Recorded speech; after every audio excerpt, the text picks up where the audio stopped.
Houve uma festa dos judeus e Jesus foi a Jerusalém. Existe em Jerusalém, perto da Porta das Ovelhas, uma piscina com 5 pórticos, chamada Betesda em hebraico. Muitos doentes ficavam ali deitados, cegos, coxos e paralíticos.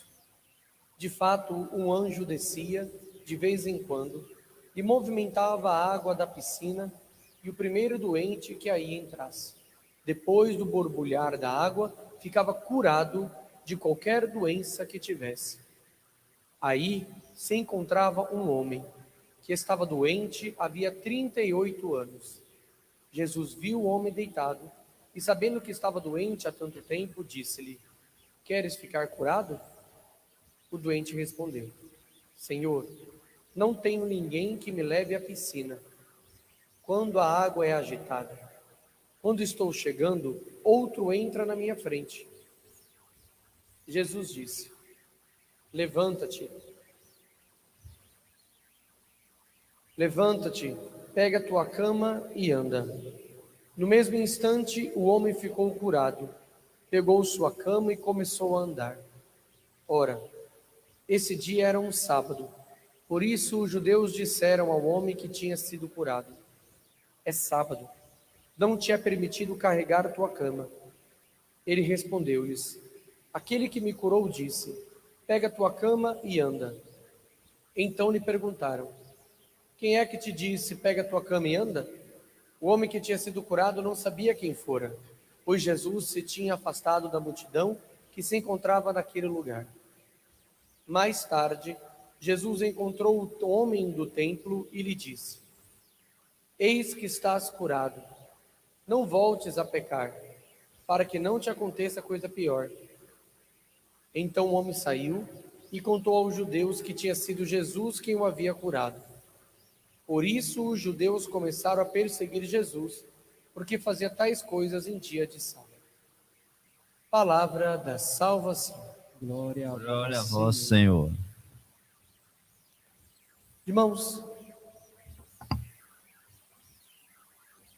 um versículo aqui é muito importante para nós compreendermos uma das possíveis interpretações deste texto, deste evangelho, desta liturgia de hoje. Tantos são os valores espirituais que nós podemos sempre retirar da palavra de Deus. Mas a grande verdade é que Jesus disse para o homem que ele havia curado. Ele deixou claro: Eis que está curado. Não voltes a pecar, para que não te aconteça coisa pior. Esse versículo aqui é chave para entendermos não só as curas de Jesus, mas o que ele veio fazer na terra de fato. Do que Jesus veio nos curar de fato, que é do pecado. Veja, ele curou o doente. Nós poderíamos aqui aprofundar todo o significado do tanque de Betesda, todo o significado, desta água, deste buscar ser curado. Tudo isso tem grandes significados, mas nos convém hoje este versículo. Por quê? Muitos buscavam a cura física, como certamente este homem. Muitos passavam à frente dele. E Jesus curou ele dessa enfermidade física, dessa doença do corpo. Mas ele disse aqui: estás curado, mas não voltes a pecar, para que não te aconteça coisa pior. Por que Jesus diz isso? Porque as consequências do pecado, irmãos, é a morte. E não é a morte física, mas é a morte da alma. Ah, mas Padre Bruno, a igreja não crê que a alma é imortal? Sim, mas a morte da alma da qual a igreja crê não é a morte de uma maneira que a alma não vai mais simplesmente viver, ela perdeu sua vida, etc. Não, não é isso. A imortalidade da alma significa a sua existência imortal, uma existência eterna. mas a sua morte significa condenação, a condenação do inferno. E a morte da qual, então, diz no Gênesis, diz, né, em outras partes da Bíblia, de que o salário do pecado é a morte, significa a condenação. Então, quando Cristo está dizendo, não voltes a pecar para que não te aconteça coisa pior, está dizendo, não peques para não ser condenado. As consequências do nosso pecado é uma raiz daninha, né?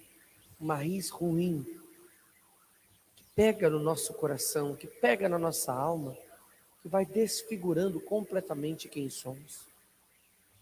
Por isso, meus irmãos, mais do que se preocupar e não propagar o vírus do coronavírus, mais importante do que isso é não propagar o vírus do pecado. Mais importante do que querer a cura, a vacina do coronavírus, é buscar a cura da alma. E a cura da alma se dá por meio do arrependimento dos pecados. O remédio Cristo está dando é a santidade. A primeira leitura nos deixa claro isso bem no finalzinho. O fruto das águas que sai do santuário servirão de alimento e suas folhas serão remédio. O remédio da qual nós precisamos não é a vacina do corona. O remédio da qual nós precisamos é o perdão de Deus.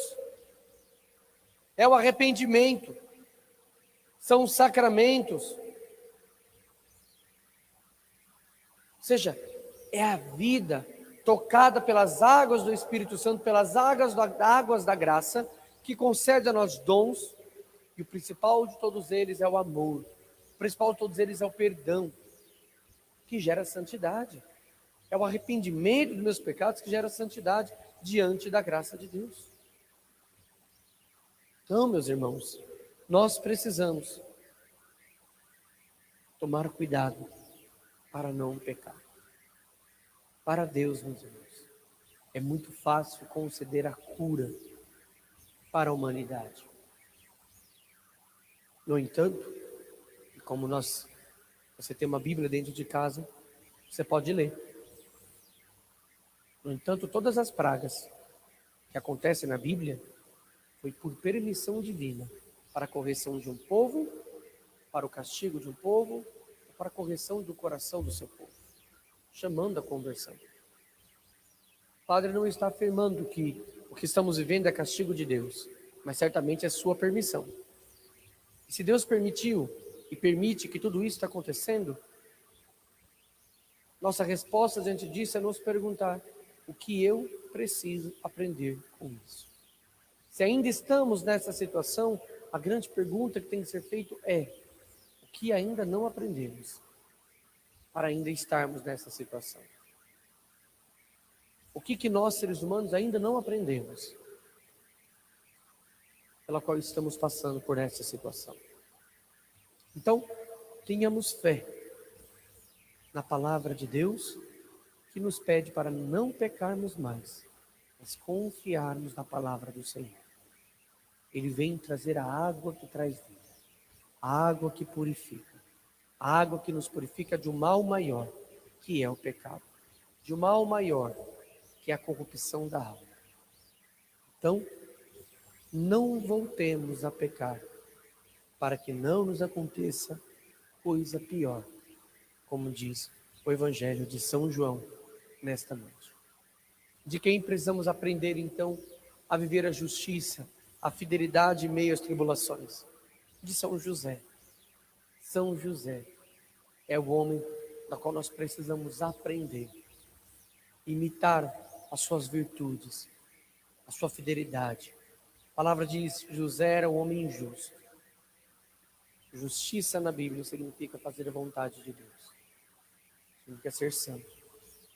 São José era um homem santo, um homem fiel, que dedicou sua vida ao projeto de Deus. Deus tem um projeto para cada um de nós. Deus tem um projeto para a tua família. Deus tem um projeto para você. Seja fiel a esse projeto. Não seja fiel ao projeto do mundo. O projeto do mundo é um projeto desgraçado. O projeto de Deus é um projeto santo, de redenção, um projeto de salvação. Imite São José e peça intercessão para ele. Entre o projeto de Deus para a nossa vida, entre o projeto de Deus para o mundo, e entre o mundo, existe uma coisa chamada diabo, que vem para atrapalhar os planos de Deus. E neste momento em que estamos vivendo, o demônio, o tempo todo, tentará fazer você se desesperar, perder a fé, te entristecer com N coisas. Mas São José é elevado como padroeiro na Igreja Universal, patrono, terror dos demônios, por causa da sua fidelidade, por causa da sua paternidade, por causa do seu cuidado com as coisas de Deus. São José é o homem da piedade. E o que é piedade? Piedade é cuidar com zelo, com amor das coisas de Deus. Você é de Deus. Então está na hora de cuidar de você mesmo com piedade. De cuidar da sua oração com piedade. De cuidar da tua casa com piedade. De cuidar das coisas de Deus, como José cuidou de Maria e Jesus. Com piedade. Piedade é cuidar com zelo das coisas que é de Deus. Você é de Deus. A igreja é de Deus. Teu irmão é de Deus. Tua alma é de Deus.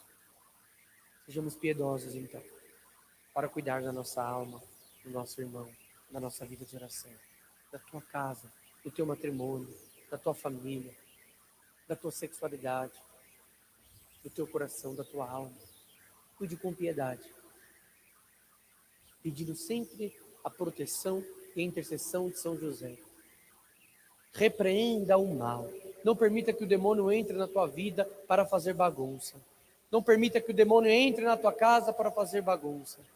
Mas o expulse pelo poder do nome de Jesus Cristo e pela poderosa intercessão de São José e de Nossa Senhora. Vençamos o mal com santidade. Vençamos o mal com serenidade. Vençamos o mal com conversão. São José nos proteja e interceda por cada um de nós. E que Jesus Cristo também possa ver em nossas vidas a resposta de amor. Ele nos pede, não pequenos. É nossa resposta a Ele. Obrigado, Senhor, pelo conselho. Amém. Tentarei, lutarei para ser santo. Faça isso. Seja santo diante de Deus. Testemunhe a santidade diante dos homens. Peça a intercessão de São José para ser piedoso e justo, como ele foi, como ele é e como ele nos ensina a ser. Louvado seja nosso Senhor Jesus Cristo. Para sempre seja Sempre seja louvado. louvado.